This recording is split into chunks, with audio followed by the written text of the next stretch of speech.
Hello and welcome back to Authentic and Unapologetic Conversations with Latrice. I'm Latrice Torres, your host. I am so excited today. I've been running around. About 10 minutes ago, I lost my glasses. It was like, what's going on? But I'm happy to be here. Good morning, good afternoon, good evening. LinkedIn, Facebook, YouTube, wherever you are calling or are joining us from. I'm really happy for you all to be here, and I have a really great show for you today. This is a conversation, so feel free to ask questions, share your thoughts and insights. We're going to dialogue together. And yes, it is going to be a really good show because today I have the joy of talking to someone whose work sits right at the intersection of purpose, storytelling, and power. I have Miss Ilona Washington. Before I bring Ilona to the stage, let me go over all the ways this woman is in one word. Excellent.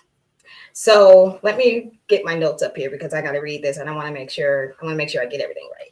So Ilona is the Chief Publishing Officer and founder of The Author's Journey. It's an award-winning independent publishing company that's home to the Triumph in the Trenches anthology series. It's a collection that's become both a movement and a mirror for Black professionals. Her catalog includes award-winning and best-selling works that center healing and authenticity, and her insights have been featured in everything from Thrive Global to HuffPost. She's a proud Howard grad, HU, and a member of Delta Sigma Theta sorority. And she's on a personal mission, which I found this to be really interesting, to visit every NFL stadium and every Black-owned bookstore she can find, which tells you everything you need to know about her mix of purpose and play. I love that. So without any further ado, let's welcome Ilona to the stage. Hello, Miss Ilona. Hi, thank you for having me, Latrice.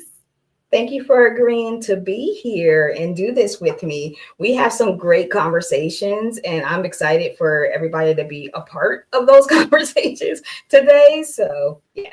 Girl, look, it's on LinkedIn, so we're gonna have to use that code switch in a bit. Yeah, I'll do that. You can try that.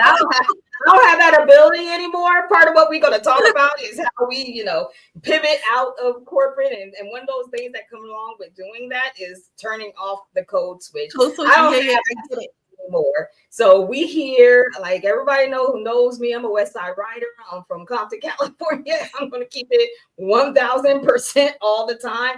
And this show is called Authentic and Unapologetic, and that's what we're going to do. So here we are. So I'm gonna steal one of those terms. Bring your whole self. I never know what that means, but girl, here you can. Note it so I can cuss. Absolutely.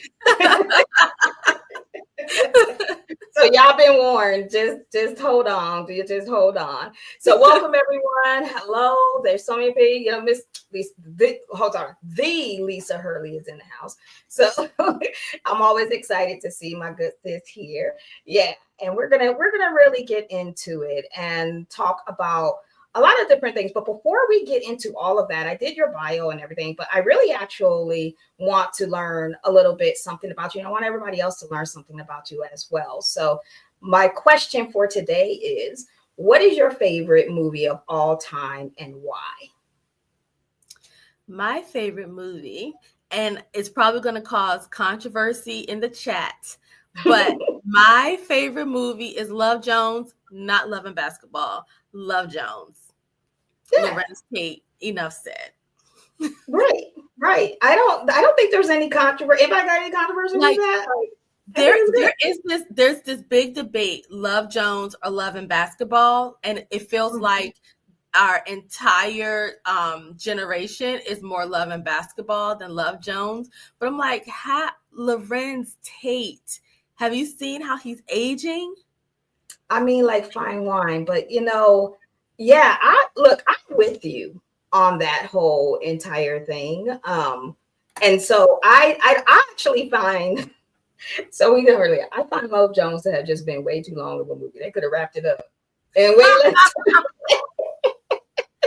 And I just thought I checked myself again recently on that. It's ironic we're having this to just see that I still think it was way too long of a movie, and I still think it was just way too long of a Yeah, movie. I mean, they could have cut out some of the scenes. I really love like the whole friend dynamic with Bill Bellamy too. Like, come, Yeah, you had a love story and you had a male friend love triangle type thing going on.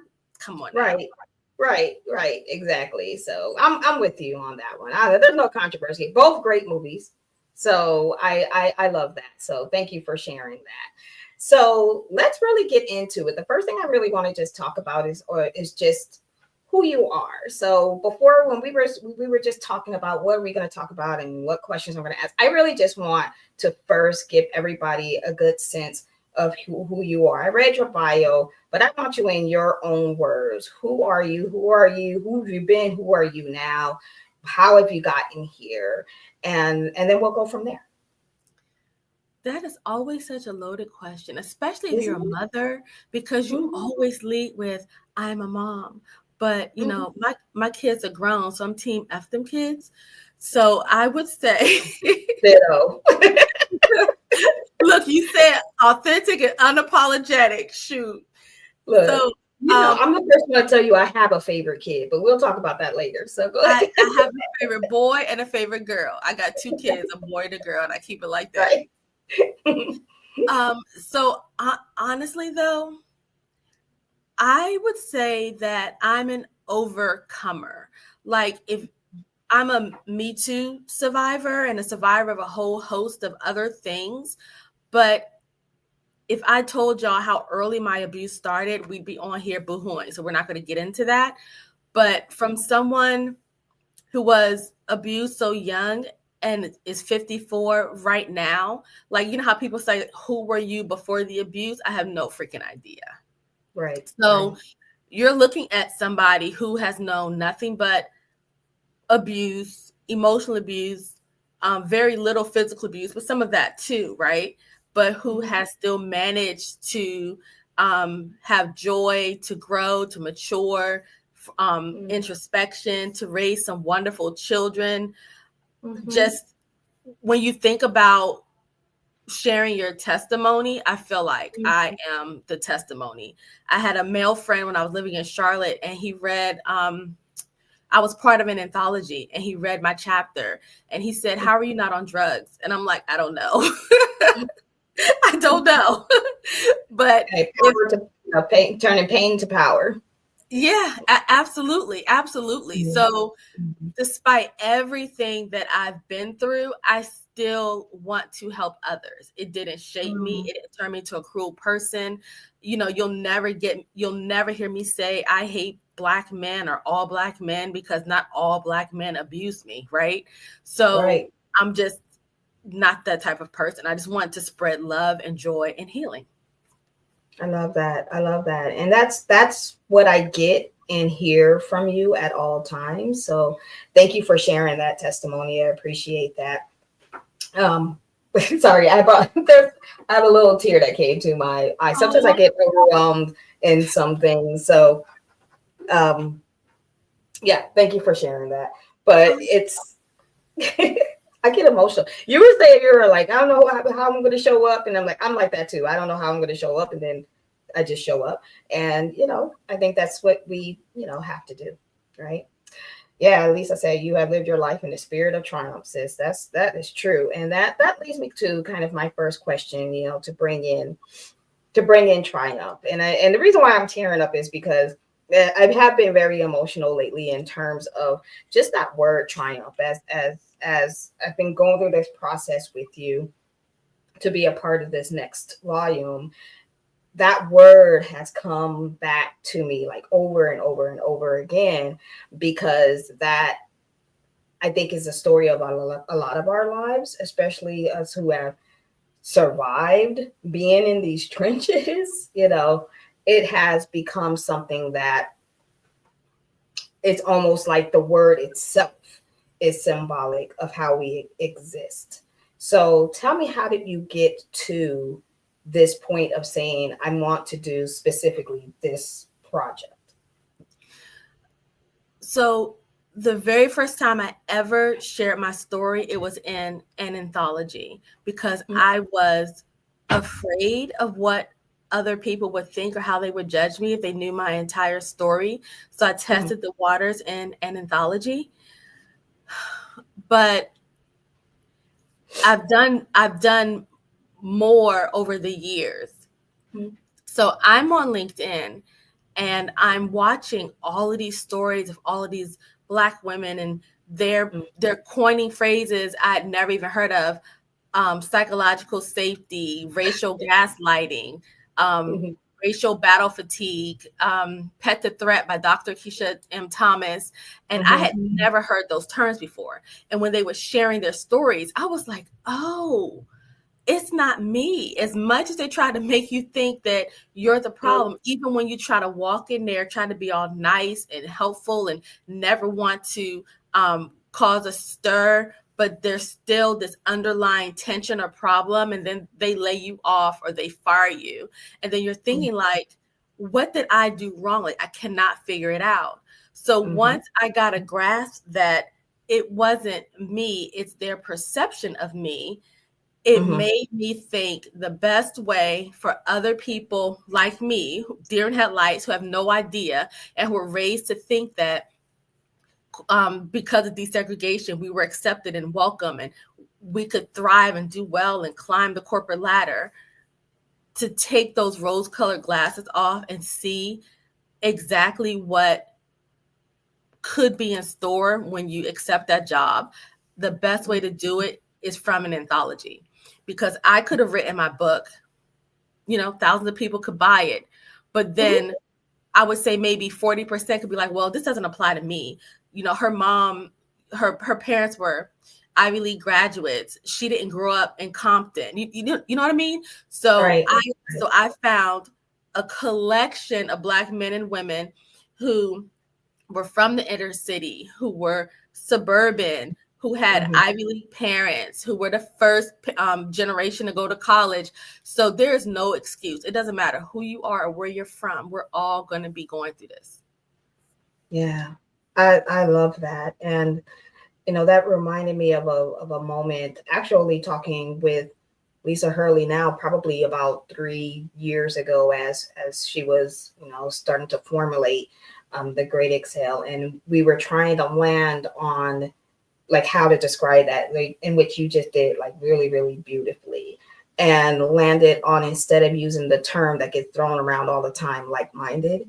Like everything is about, being in your peers and being like-minded and everything like that. It was more about being like experienced. And that's what your anthology has done, where it's sharing all different types of stories that someone is going to relate to. Like you're going to be able to relate to something in there, right? I think the first one has like 20 something stories, 20, 21, 22 stories in it. Well, I am doing the second edition of the Mhm. first anthology. So where's that one? So Yeah, you bring it guys up. get an idea of what we're talking about. So this Hmm. is volume one.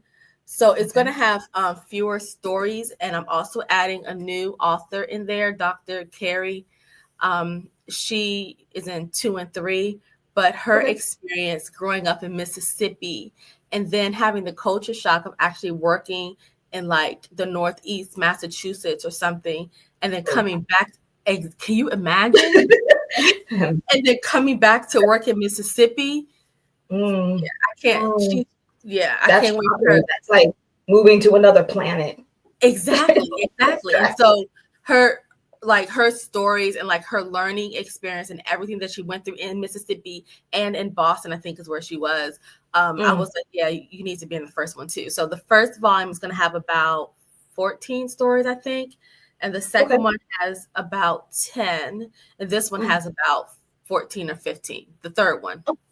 okay. Okay. Yeah, I have number two here. So we'll get through all of them by the time we get done with this. But there's number two, which is just what got me is just how beautifully written every chapter is, in terms of the way everyone is just so freely sharing.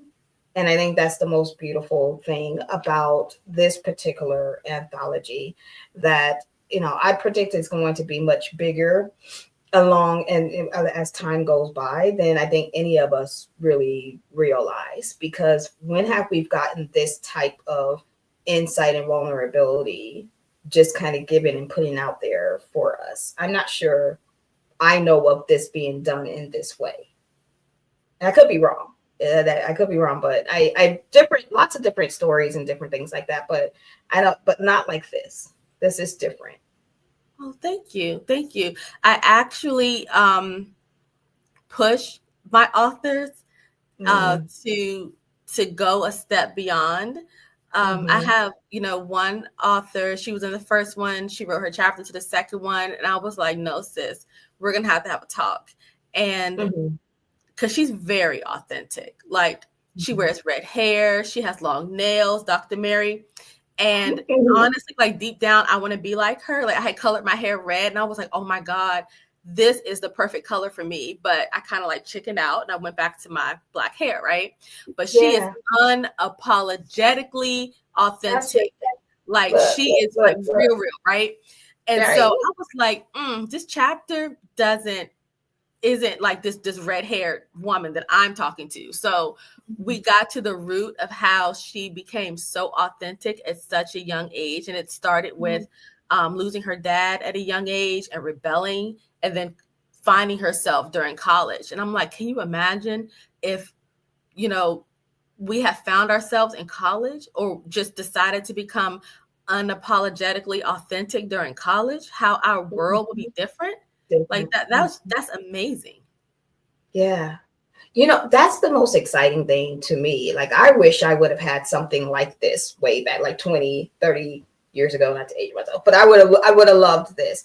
And I think that's what's so exciting. Like, I really would love to see this anthology be in colleges and universities, and maybe even high schools as well, in terms of like getting that insight and getting these things before you're like just thrown into that, and then navigate. And then all of a sudden you have all of these stories as well.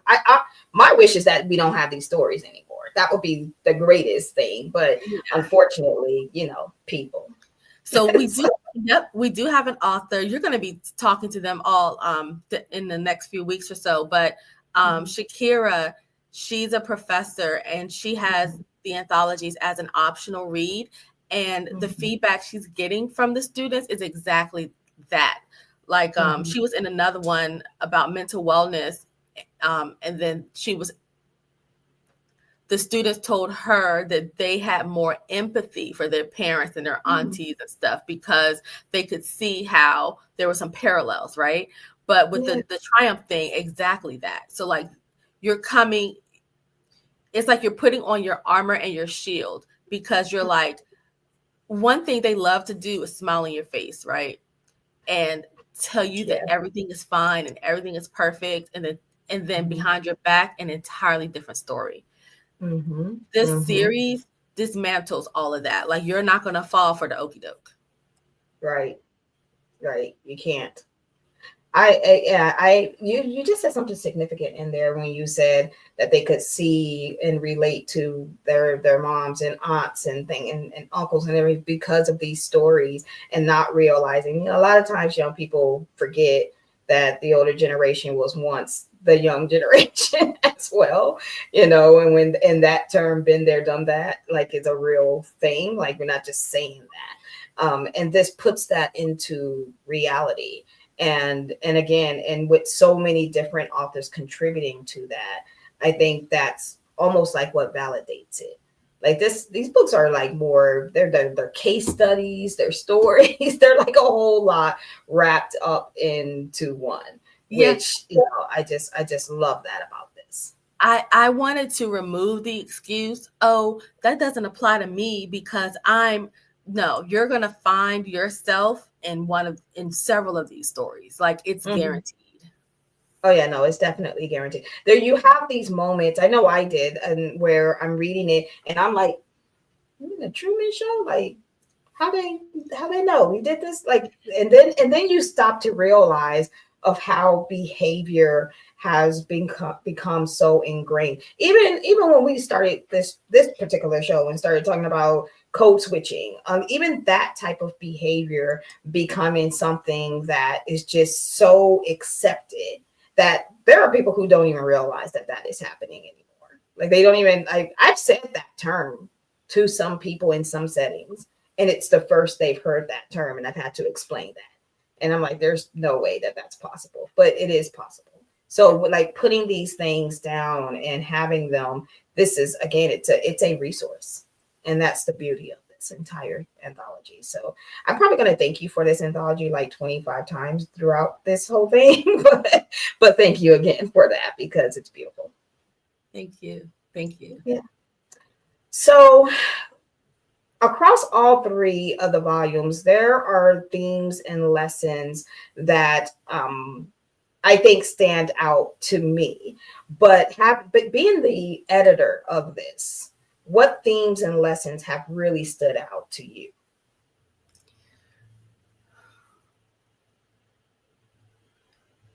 There is no right answer. Mm-hmm. And no matter how nice and agreeable and how well you do your job, you're still going to encounter pushback. It's not you, it's not how you show up, it's their bias. When you know how that term we were talking about earlier, you bring your whole self to work, they bring Mm-hmm. their whole self to work too. So they had Mm-hmm. grandparents who were racist.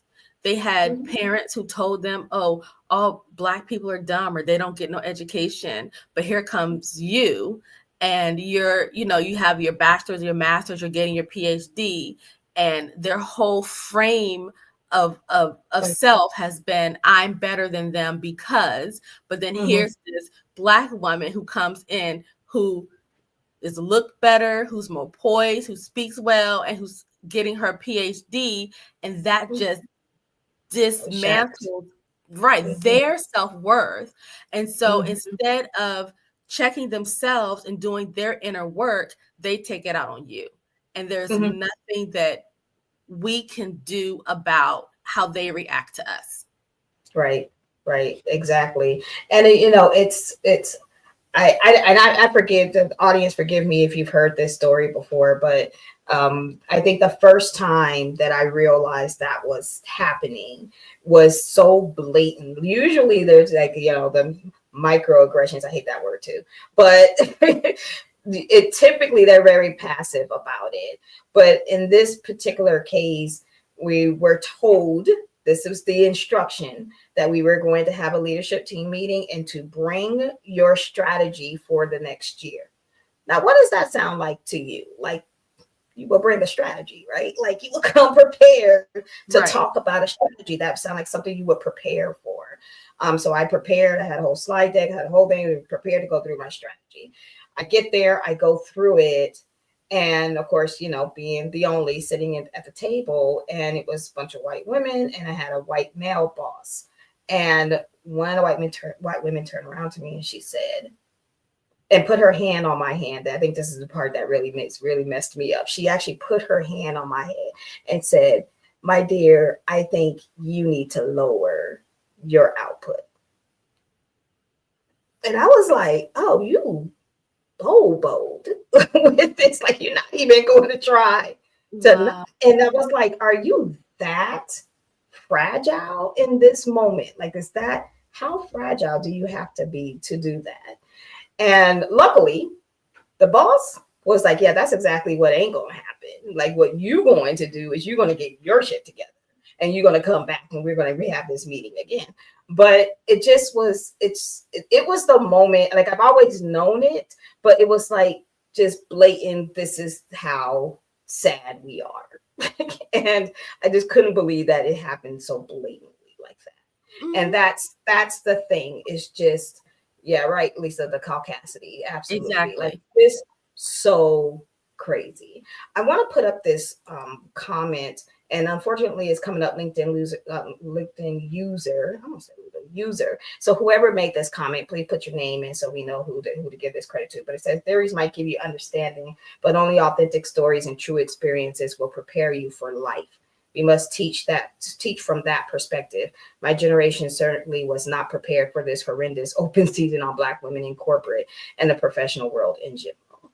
Absolutely. And that's what I mean by this. Like, I don't, that's how important this is because we're like, no, here's what it looks like. Be prepared. So thank you for this comment. Yeah, that was a powerful statement. Thank you. And since we can speak freely and unapologetically here, I'm going to tell y'all my thoughts behind this. So volume one. Okay, thank you, Anita. Thank you, Anta. So volume one, it was kind of like me awakening and saying, oh my gosh, I'm not the only one.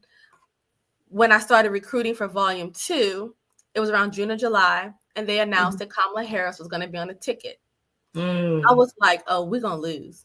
So volume two was, I had a collection of authors who were able to give frameworks and solutions on what to do because I knew she was not going to win. It wasn't because I didn't want her to win. It's just I've been in this country 54 years. America. Yeah, Right. I was raised, I grew up in Princeton. I went to church with Republicans. I went to school with Republican, teachers and kids of Republicans. I grew up in a family of Republicans. I just knew it wasn't going to happen. The hearing the hatred white men had when Hillary Clinton was running, like, right. be so for real. Kamala was not going to win. So I wanted to put together a collection of stories because we were going to face it. I did not think it was going to be at this extent, but I knew that they were going to be coming for us. And I wanted to put out a book that had tools and resources to help us succeed in the workplace. But then volume three, I was like, well, and this is before all the layoffs happened. And I was like, well, a lot of people, myself included, leave corporate America because it's toxic. We start our own businesses, but then we end up working with the same people we left corporate. So I wanted volume three to be for everybody. So if you decide to leave your entrepreneurial journey, you still need these tools, right? And then there are authors who are actually going to help with resources and ideas and insights for if you want to leave. Thank you, Latrice, for for participating and sharing your perspective in volume three. So every single volume has a different theme or purpose, but you're going to find frameworks and references and like really like personal stories in every single one. Yeah, definitely. I want to keep this show about you. I will be a contributing author to it. And I know that when my frame of mind in it was, again, we're in the trenches. And if we want to get out of these trenches, we need to develop some habits to get ourselves out, right? Because no one's going to throw us a lifeline. We have to throw it to ourselves. So, that definitely is a thought process. And that's the build of this anthology and what makes it so great. I agree. And then I keep thinking in the back of my mind, our ancestors did it. We're here because our ancestors survived. Some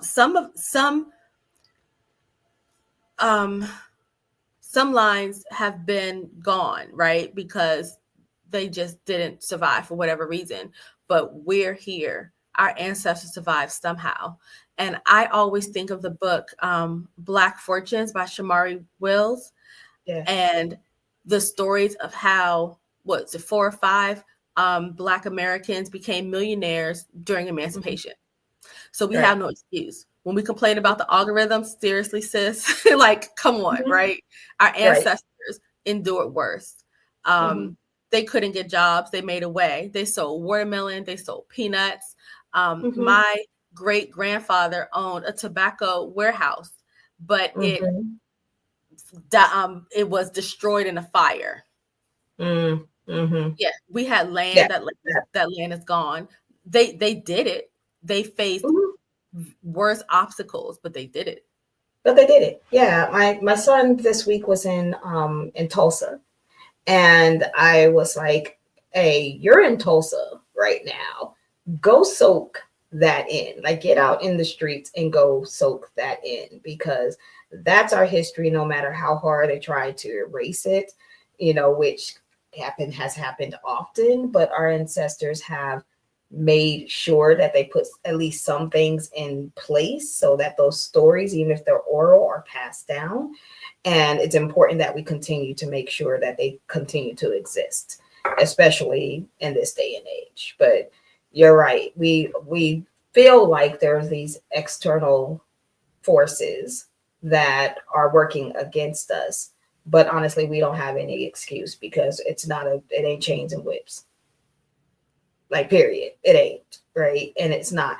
Even though we have a lot of these other things that are just as bad in terms of systems and things that are in place that really do not help us at all, we still have the ability to help ourselves, and we owe it to our ancestors to do it. Absolutely. And Yeah. what a lot of people don't realize is the civil rights movement really took off once television became popular. Mm-hmm.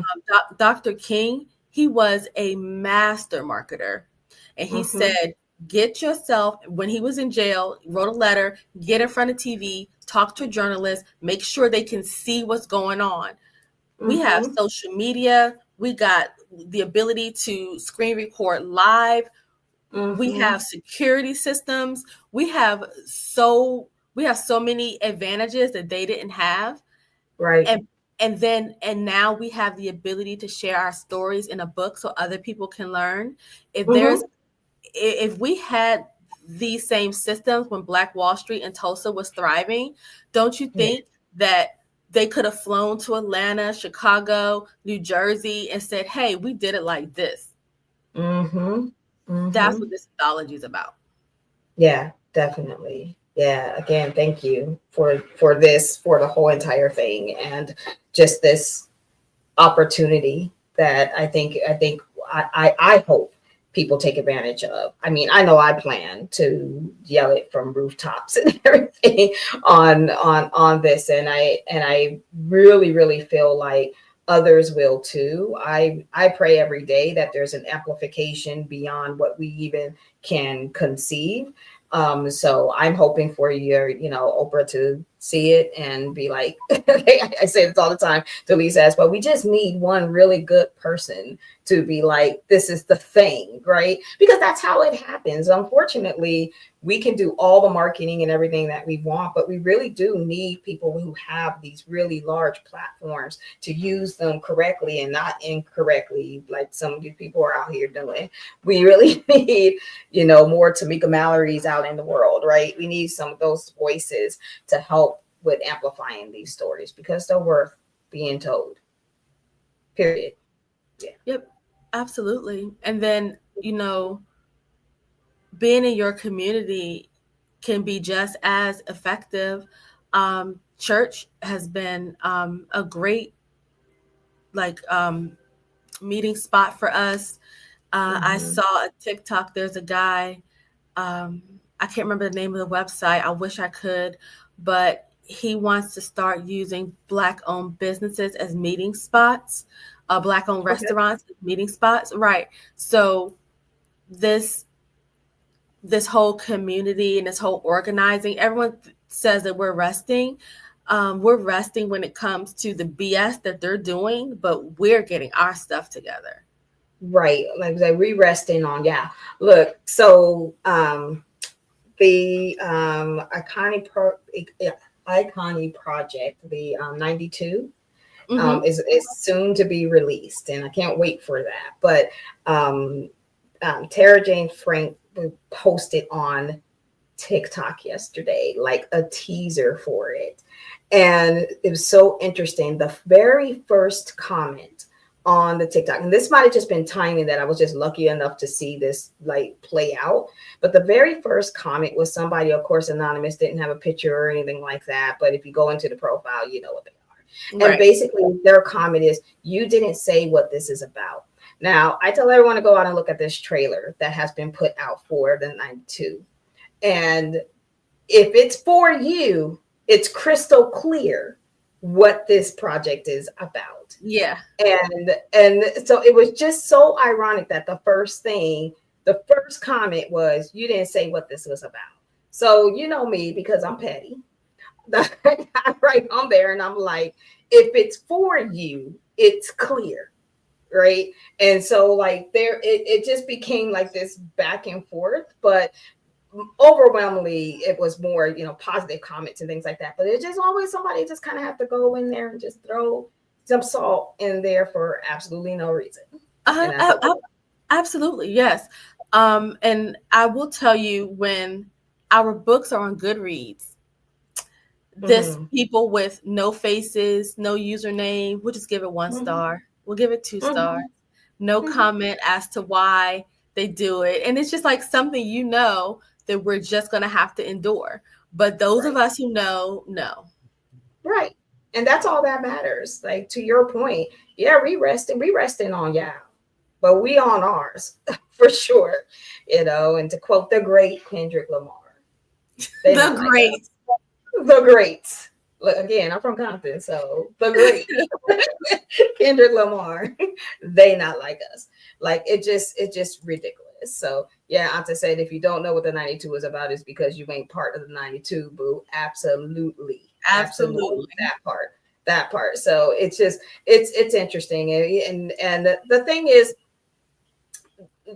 the way that Black women move, and actually there was a comment I wanted to put up here because it was this one. This was probably Anta as well, because Anta be on it. It said, the beauty and magic of Black women always turning pain into power were the definition of triumph. And that is absolutely true. And the thing is that as much as Black women are the definition of triumph, we also are the definition of community and care. And I love that that's also underneath, because that's what I actually see underneath your anthology. You have on the back end, and I don't know if people will feel this on the front end, but on the back end, you've also created a community. So that's my next question to you. I don't know if that was intentional or not, but what is your hopes in terms of the contributing authors, and what you want to see in the future and what you've created? Honestly, I want all of my authors to thrive. Mm-hmm. Typically, when you write a nonfiction book, it's because you're a professional in some area or you care about some cause. Mm-hmm. And a lot of people write the book with the hopes that it expands their brand recognition, and then they can leverage it into speaking and into consulting and coaching and things like that. So I want to create a community where my authors can turn this book into a really good form of lead engagement, lead management. And I'm thinking of ways that I can support them because they trusted me with their story. They, Mm-hmm. trusted me with the publishing and the distribution. Mm-hmm. And I feel like, well, I know that every single author is an expertise in their area and they're able Right. to help so many people. And with the way things are going right now, if I can find a way to elevate their voice so more people can hear about who they are and what they excel in, then I would consider that even more success. Yeah. Yeah, definitely. I can attest to, every time we get on a call, you reiterate this to us. You're like this. I want you to be able to get leads out of this. I want you all to thrive. So I always take that very deeply when you say that. Which, by the way, is not a normal thing you typically hear from a typical editor, but that's a whole nother. I'm hearing that. I'm hearing that a lot. And I think someone emailed me and she was like, we usually don't get this kind of support from a publisher. And I'm like, well, I'm also a marketer, right? But then I'm also a Black woman survivor of corporate toxicity. So, and then I can see the strategy. If you tell me what you do and what your chapter is about, I already see your sales funnel. I already see how you can take it from point A to point Z. But and I say this about myself too, sometimes we fall short because we're not doing what we're supposed to do. We make excuses for ourselves. We say, well, I can't have, 800,000 followers because I'm not a WNBA player. Ernest Krim was a history teacher. He got 800,000 followers and he got a book. Like, with social media, like, there is have you seen these people that are influencers today? Like, come on, sis. My authors can run circles around these people. So you're tapping into something that I feel like I've been saying for like the last 4 or 5 years, which is like, essentially, how are we having these influencers who really don't know nothing about nothing, and yet they are managing to figure out how to do this like in the most scaled ways possible? I was like, so how powerful would it be if people like us who actually have these experiences, these knowledges, these credentials, like, what happens if we started to do that? Yep. If we got out of our own way, stop talking to the voices in our head, and then just did it. Yes. Yeah, no, absolutely. Absolutely. So yeah, like I said, I thank you again for that community that you're building on the back end for us to be able to do that as well. And then it be an example for others. And I honestly pray that I see other anthologies and things like that come out of this as well. I love the ideal of like a Black owned business meetup app or something like that. Like, I love that ideal. Like, anything that is community. My thought is community is the core of how we survive in this crazy ass country. Yeah. So the reason behind the anthology was because I am by no stretch of an imagination an expert in this. I rely on y'all. I'm just a survivor of all this stuff y'all are writing about. I don't have the expertise to help or assist anyone. That's y'all. So I'm the catalyst. Like, I need to put y'all in front of potential clients so you guys can help them. I can't help them. Well, I think you're selling yourself short a little bit.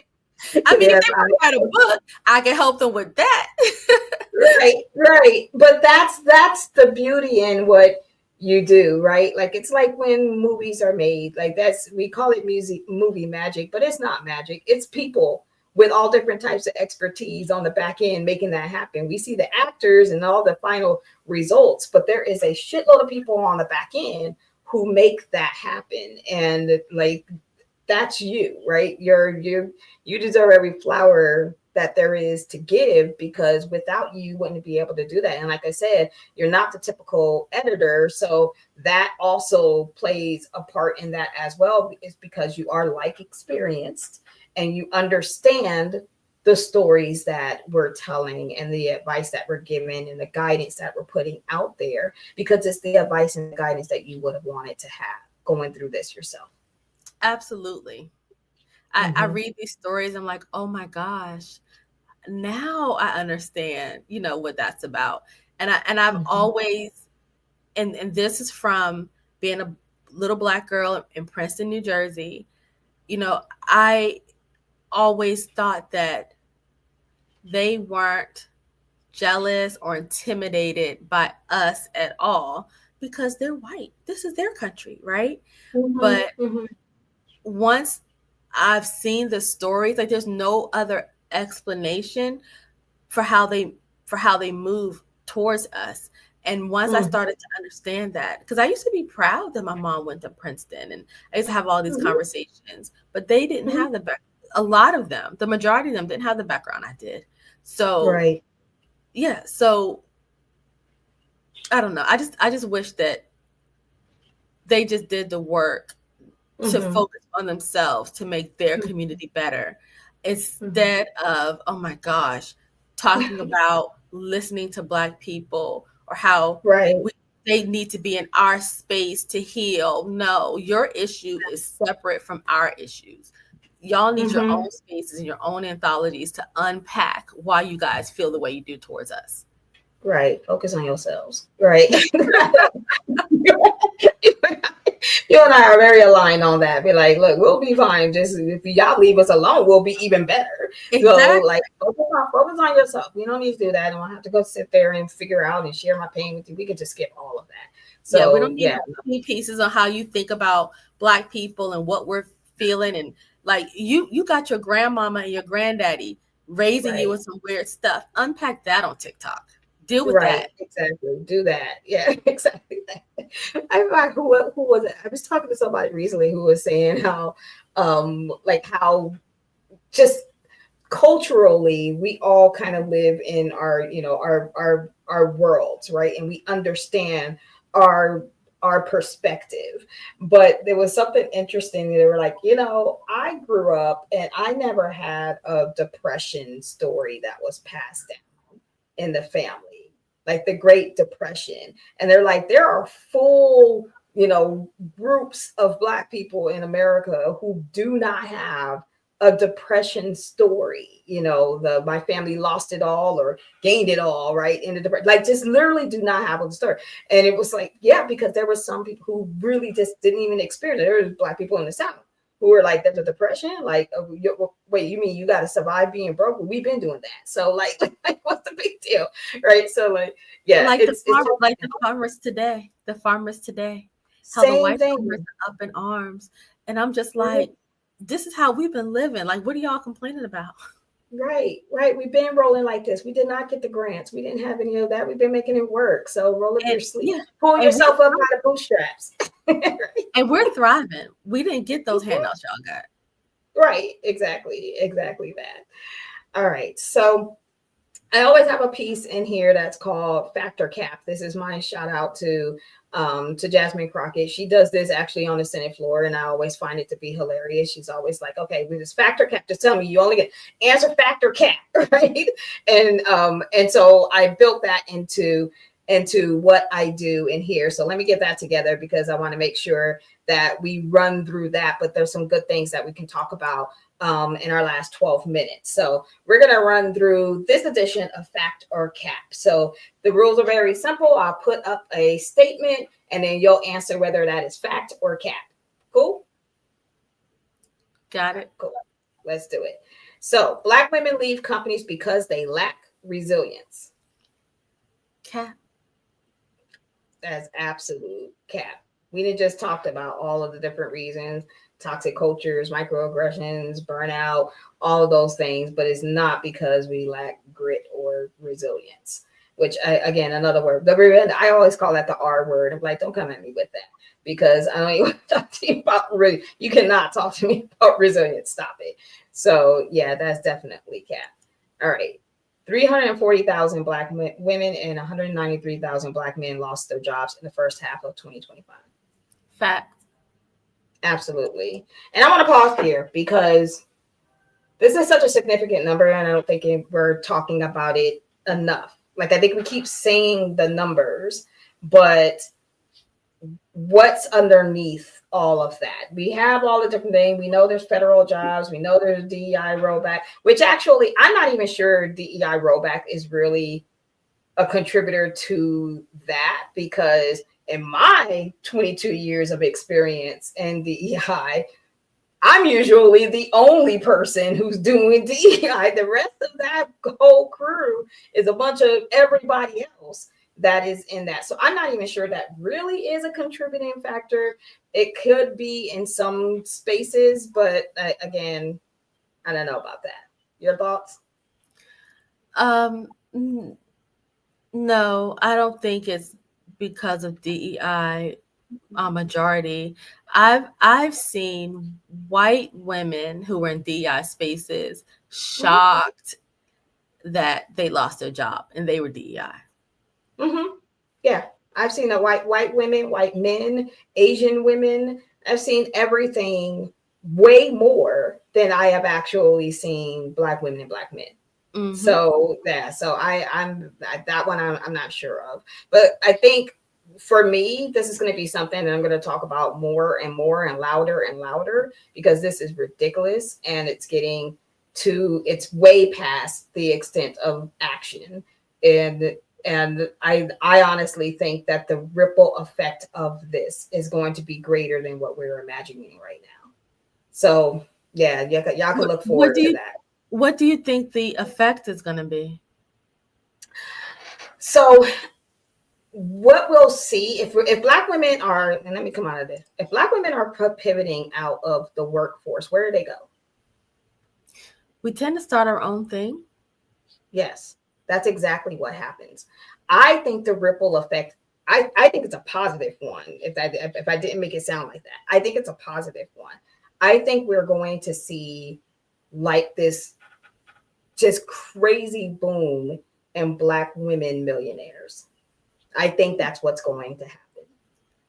And it's going to happen almost like it's going to feel sudden. It's going to be a boom. Like I predict, like I really feel like I have slept and seen like the headline of, more black women millionaires created in like a 3-year span than the past, you know, 40, 50, 90 years. That's what I think is going to happen. I love to see it. I don't have a prediction. Mm-hmm. Um, I guess I'm thinking more of not everyone is meant for entrepreneurship. Mm-hmm. So those of us who are entrepreneurs, we need to get our ish together so we Mm-hmm. can employ these people. That's what I'm thinking. Absolutely. And I think and that's why I think that's why that I'm making that bold prediction because I think that's what we're going to see because we know how to lift each other up. And I think we have had enough of not doing that we have gotten to the point because let me say I'll say be the first one to say some of my horrible bosses have been black women, right? But that's because they were trained to be that way. It's all they knew. And so they did. And then that scarcity mindset of I got to protect my space Yep. became a thing, right? So like that is a whole entire thing that I am hoping to see actually get quelled some. And we move past some of those types of things. I know there are some good organizations, who we can partner with, but I don't know if this is more of a hope than a prediction, but I'm hoping for international support. Like Mm-hmm. Mexico, some of these African countries who are doing it well, who can invest in our business, we can expand there or something. Because what is really hurting us is we don't have a country or something when stuff is done to us. Like when the Italians were considered black and minority and they were being treated the same way we were, Italy was like, that's the last time you're going to treat our Mm-hmm. people like that, right? We don't have You have that, it. right? Mm-hmm. But if we can start building relationships with other Mm-hmm. countries, I know China invests heavily in HBCUs. Mm-hmm. But y'all didn't know Mm-hmm. that. So if we Yeah. just start building these relationships with these other countries, I think Mm-hmm. it could change the dynamics of our individual businesses and our ability to support the people who just are not meant to be entrepreneurs. Yeah. No, I agree completely with that. Completely. And I think we're all aligned with I think you and I are aligned in our thinking on that in terms of like what needs to happen. Look, my marketing strategist is in Africa. You have your assistant's in Africa as well Yeah, too, right? she's Yeah, Nigerian. Yeah. yeah. Yeah, mine is in Zimbabwe, and I know we probably have similar reasons on how that happened and why that happened. But I know for me, I look for BPOs, and I kept getting them telling me when I had the requirement that I really needed it to be a Black woman. I was literally told and shut out and be like, "Well, you can't make that requirement because that's discrimination," or blah blah blah. And I was just like, "This is just ridiculous." But So like, see, and no, there are ways that we could say it without saying it like that. We could without make the saying, requirements as such that only a Mhm. Black woman can fulfill it. And I feel Right, like sometimes we get to, well, it's supposed to be like that. But if tables were reversed, we'd be upset. So right. there are ways you can say it, but I will say, and I did not realize this, that Triumph is global. There was a woman Mm-hmm. from South Africa. She says she's been following Triumph, and she Mm-hmm. invited me on her Instagram show, and I'm never on Instagram, but Mm, because she read the book and she's like, oh my gosh, we're going through that over here too. So mhm, it isn't just an American thing. This is just how they operate. mhm, mhm. Yeah, no, I love that. I love that. And I look, our diaspora is so big that I feel like to your point, where because we are global, I mean, at the end of the day, people of color are the global majority, and we're a really big part of that. And so I think the potential is actually limitless. Natasha said, I will internalize racism play out. It ain't going nowhere. I don't think it's going anywhere. With all of that said, but again, when we are rolling and controlling some of our own things, we also have power and control over the systems that we put into place. So that means we have the ability to design them in the ways that work for us and not against us. I think that's the bottom line of that. Yep. All right, so we're coming up on time, so I want to make sure that I give you the floor and give you the platform. I want to bring up a couple of different things. So first, I want to just hear from you about what is next for Triumph, and then we'll talk about some other things after that. So what's next for Triumph? Yes. So the third and final volume will be released February 10th, 2026. We're going to be doing a LinkedIn Live on that day. And what's next? Oh, I also created a journal Yes. based off of that. So they're blank pages, but the Harvard Business Review says the higher you go up, and even when you're an entrepreneur, the more important it is to have a journal. When I worked at my last job at a Big Five, I had a journal and it helped me immensely because I was sandwiched between two very difficult people.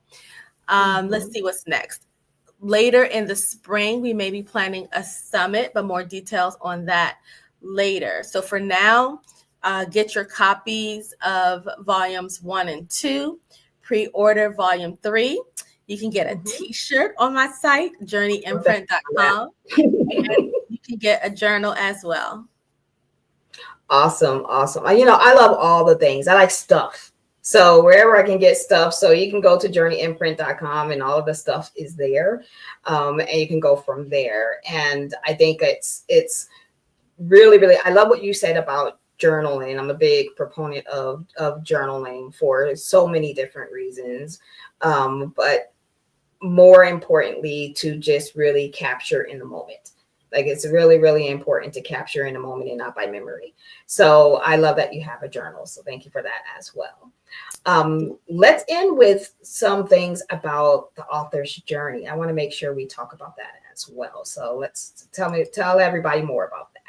Yes, so really quickly, I offer hybrid publishing and self-publishing services. I do a bit of ghostwriting as well, but every single Wednesday for 2025, I am hosting 2 webinars. So I have an afternoon and an evening webinar. It's called The Profitable Path to Publishing, where you learn how you can publish with less stress, more ease, and I'll walk you through all the different types of publishing. I have been in the publishing space for 9 years. I've done it all. I worked in traditional. I've helped people self-publish. I've helped people hybrid publish. And I was a ghostwriter, and I'm an editor. So I can give you all the tea on all the things. Awesome. Awesome. So if you want to follow up with Ilona, make sure that you connect with her. I'm trying to put that up. Yep, you connect with her on LinkedIn. All of these links, everything will be in the comments and in the show notes. When this is over, Ilona, thank you so much for your time. I really, really appreciate it. I feel like I can just keep talking to you forever and ever and ever. But so that means there's probably going to be a follow-up show. So we'll talk about that later. But definitely, as we go through this journey, we will be keeping everybody updated on what this looks like and how they can continue to engage with Triumph in the Trenches. So thank you so much for your time. At the end of the day, your work really reminds us that our stories, especially the ones that we try to bury beneath, professionalism and all that kind of stuff, are often the ones that really actually hold the most power. So as always, when I get ready to sign off here, I want everybody to keep leading, keep healing, and keep unlocking what is next for you. Thank you, Ilona, again so much for your time today. And I look forward to continue to work with you and to see everybody in the future. Thank you so much for having me. This was great. Awesome. Awesome. Have a wonderful afternoon, everyone. And we'll see you next month.